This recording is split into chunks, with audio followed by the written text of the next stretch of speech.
Yeah, this is the scene in Las Vegas right now. 32 degrees, snowing like you wouldn't believe. Granted, snowing like you wouldn't believe might be a little bit of hyperbole for those of you in the polar freeze, whatever the hell it's called, in other parts of the country, but for Vegas, a little bit out of the ordinary. That climate change thing, you guys. Anyway, as you can see by the title of this video, we are not here to discuss climate change. We are actually here to recap a full week that I spent in Los Angeles, one of my favorite locations in all the land. The action at Vegas, it tends to ebb and flow. Sometimes there's a lot of action, such as during the Super Bowl weekend, during March Madness, obviously during the World Series of Poker, great times to come play poker in Las Vegas. Other times, it ebbs. When we're in between events here in Las Vegas, I think that's a good time to take a look at some other locales. The Los Angeles Poker Classic, WPT event. I'm all in. Oh, He's no. doing it. I'm all in, and look at this. Antonio stands up and shows the 2 aces. He's got the goods, folks. It's an almost 2-month-long event. It's drivable. The Commerce has a bunch of games that are going to be happening in conjunction with that event. So why not spend a week there? We pick up the action at the tail end of my session on Monday night.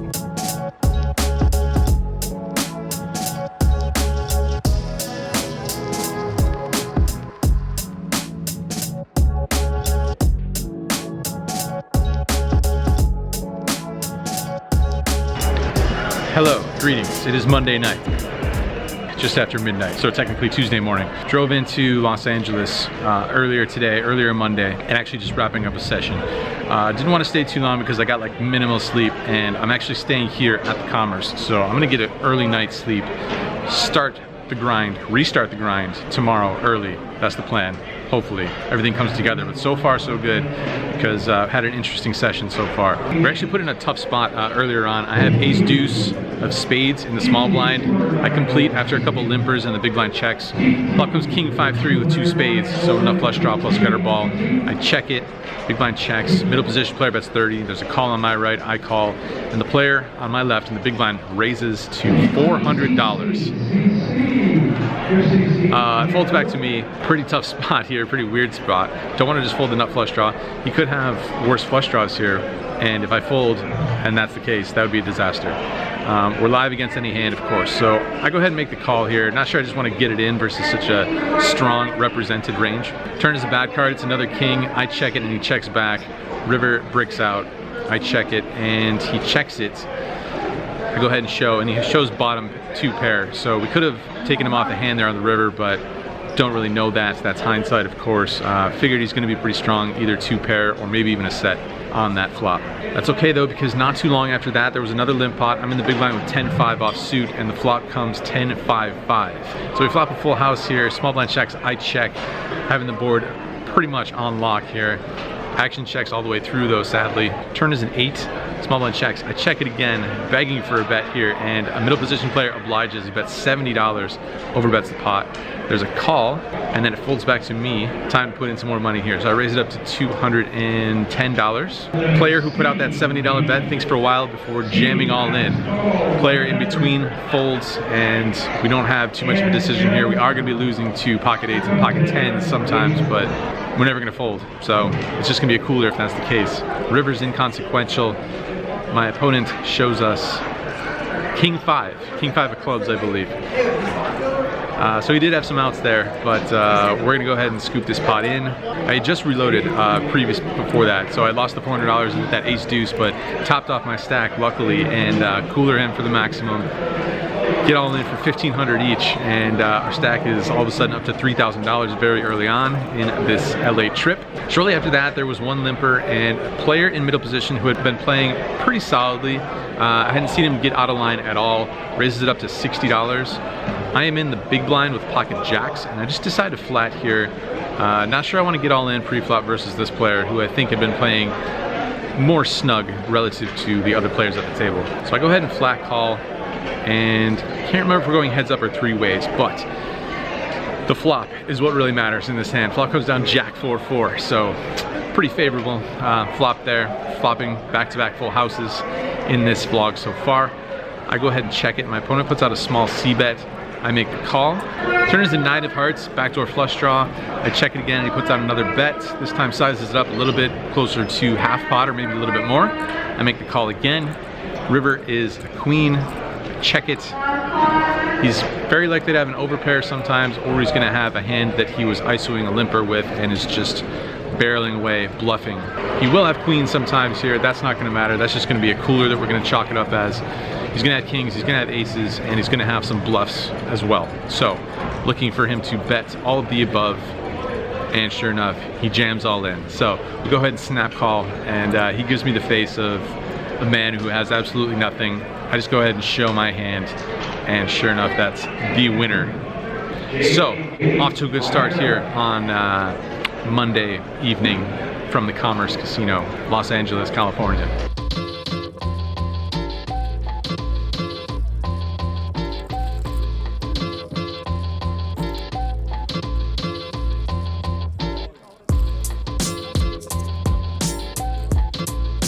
The action was aplenty on Monday at the Commerce, and of course it helps to run good when that action is available. We got into the game on Monday for $1,900. We cashed out of the game for a little over $5,800.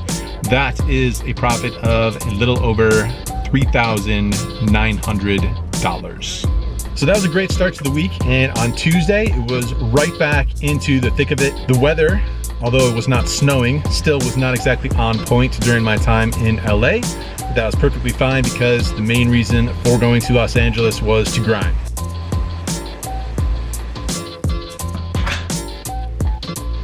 You know, this doesn't happen all that often where I have this sort of a setup.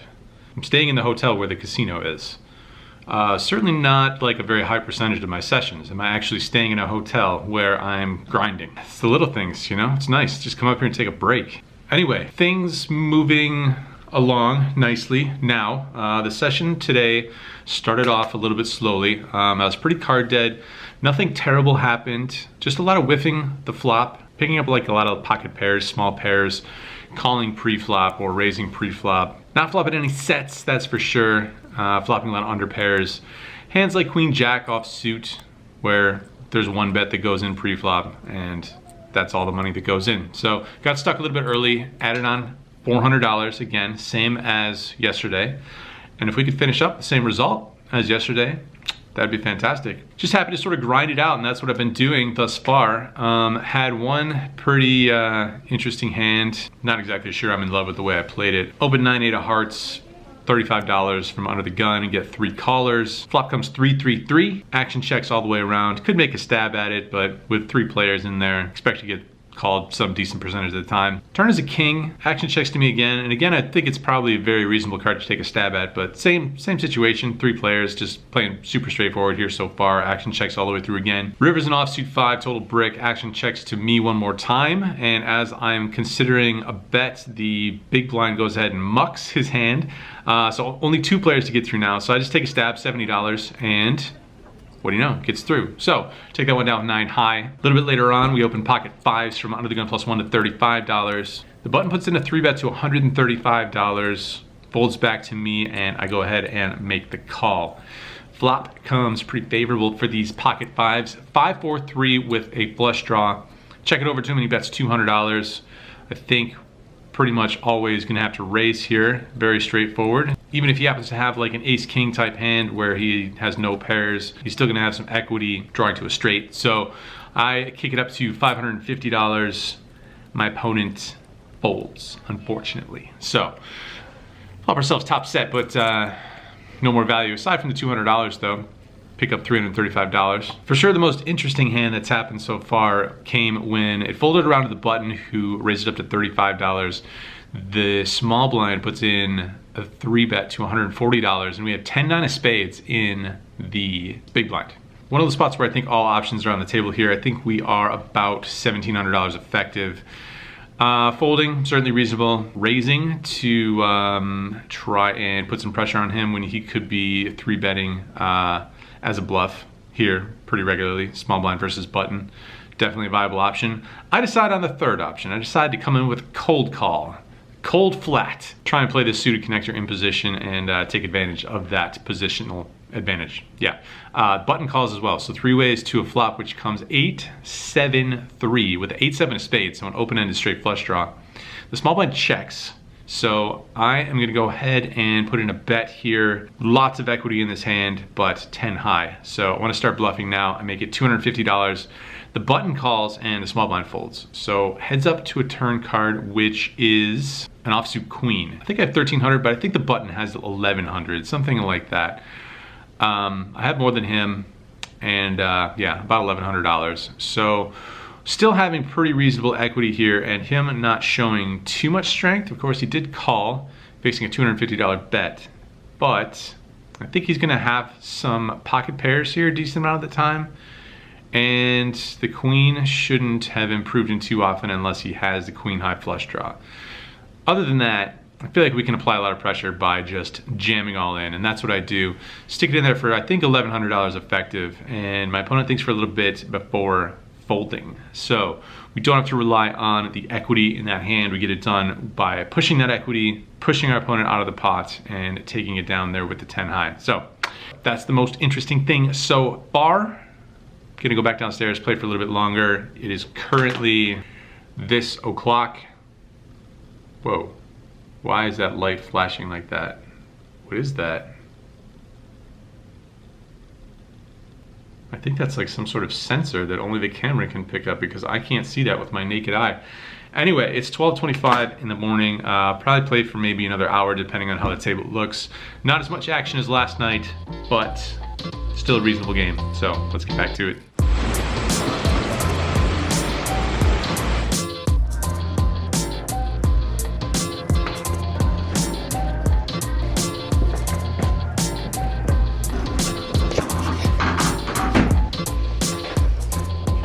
Well guys, things were going pretty swimmingly for a while there. I was probably up about $1,000, maybe even $1,100 or so. Tough hand came up. There was, I think, an earlier middle position player opened, pretty snug player.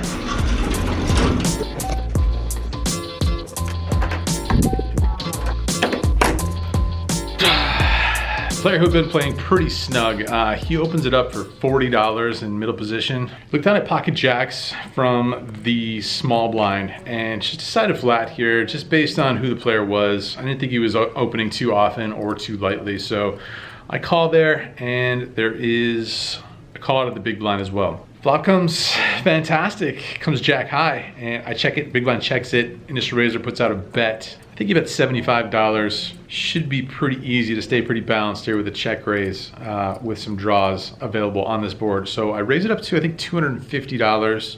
Big blind gets out of the way and the initial raiser makes the call. Turn is an offsuit ace. I think this time I bet $325 before my opponent jams all in for a total of $900 and something, $950 or so.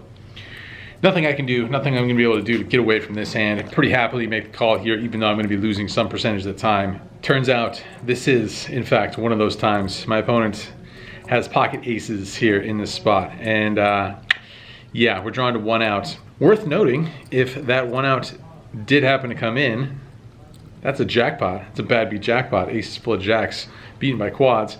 But no such luck. Instead, it's just a bad beat for us.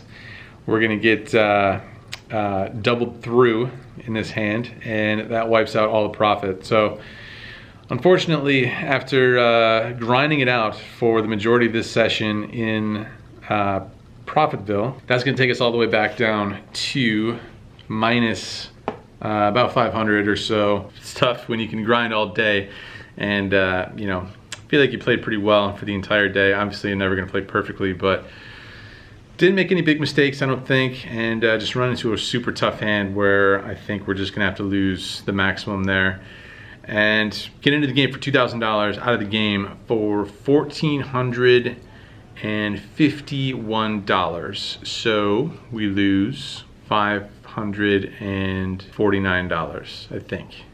Feel free to double check my math.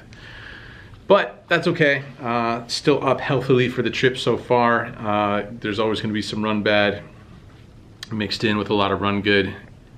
Power through. I think I'm gonna leave the casino property here tomorrow. I think that's the plan. Get outside, at least while driving to another casino, at least. Okay, so day 3, Wednesday, we didn't drive to another casino. We did, however, drive to one of my favorite bars in East LA.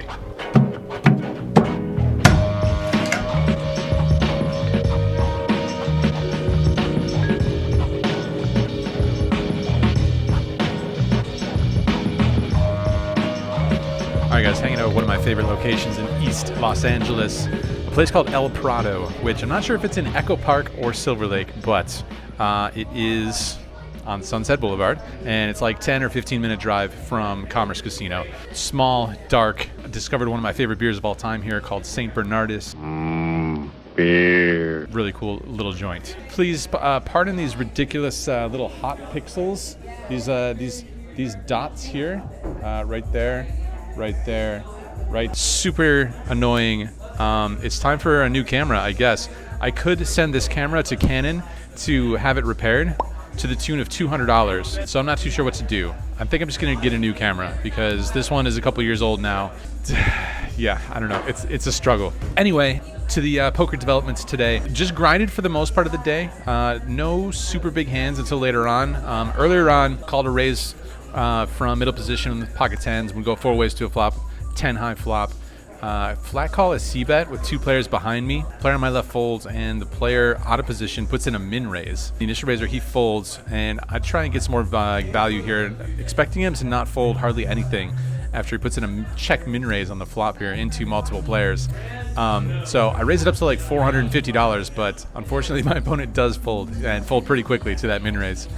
Later on, pretty interesting hand on a different table. There was a raise from middle position, and I looked down at pocket kings on his direct left, put in the 3-bet to $150 over his $40 open, folds back to the initial raiser, puts in a 4-bet to $450.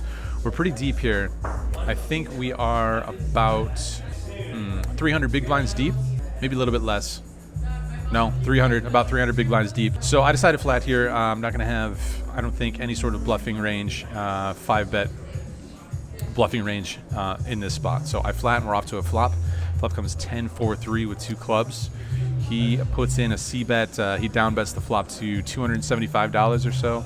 I go ahead and flat call. The turn is an offsuit jack, and he puts out another bet to the tune of $850 this time. Not exactly sure what's the best play here. I'm never gonna fold, so it's a debate between flatting or just jamming to try and deny equity in this spot. I don't know how many flush draws he's gonna have, but there will be some percentage of the time that he will have flush draws, considering I don't have the king of clubs in my hand. Ace queen is a possibility. Would be a disaster to see an ace on the river, and we don't really want to see queen on the river either. But then again, I don't know how worried we should be with only 1 card to come and not too many cards that we're afraid of, but don't really want to see a club. Could make things a little bit tricky, and obviously don't want to see an ace or a queen. So I have about $1,600 behind the $850 bet. Yeah, not exactly sure what's best, to whether it's just jam it all in there to deny equity or flat call. I decide on the former. I decided to jam it all in. Come on. And the good news is that we fade the snap call. We would hate to hear him say, I call immediately after just sticking all the money in there.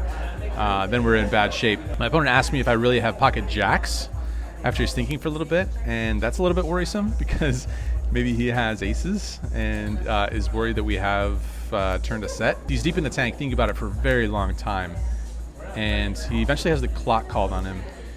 So time is ticking down after the floor man comes over. At the Commerce, they put a little clock on the table, so I'm just sort of watching the clock. Pretty happy with the fold, although as more time goes on, I'm kind of thinking I wouldn't mind a call so much, because I don't think he's thinking this long with pocket aces. I think this player, very good player, but also very active, puts people in a lot of spots, and I think he knows his image well enough to know that he's going to have to go call it off with pocket aces. So pretty confident we have the best hand here. Sort of indifferent either way, whether he folds or calls. Probably want the call if he's thinking for that long, but happy to scoop it in and not have to go to showdown. And that is in fact what happens after about 30 seconds, 40 seconds. He goes ahead and mucks his hand. He asks if I'll show. He's a very friendly guy, very cool guy, and has shown a bunch of his hands. So I go ahead and show him the pocket kings. And later on, he said that he was wondering what the river was going to be. It seemed like he might have had some sort of a draw. Maybe he had ace king or ace queen. wanted to see a river card, or maybe he had a flush draw and didn't want to call it off for $1,600. Don't know exactly, but I do know that we're scooping in a pretty good sized pot there. And that's not too long after that, I decided to call it a day. Played for somewhere around 6 or 7 hours maybe. We were into the game for $1,500, never had to add on. Cashed out of the game for $5,127. Profit of $3,627. Double check my math if you so desire.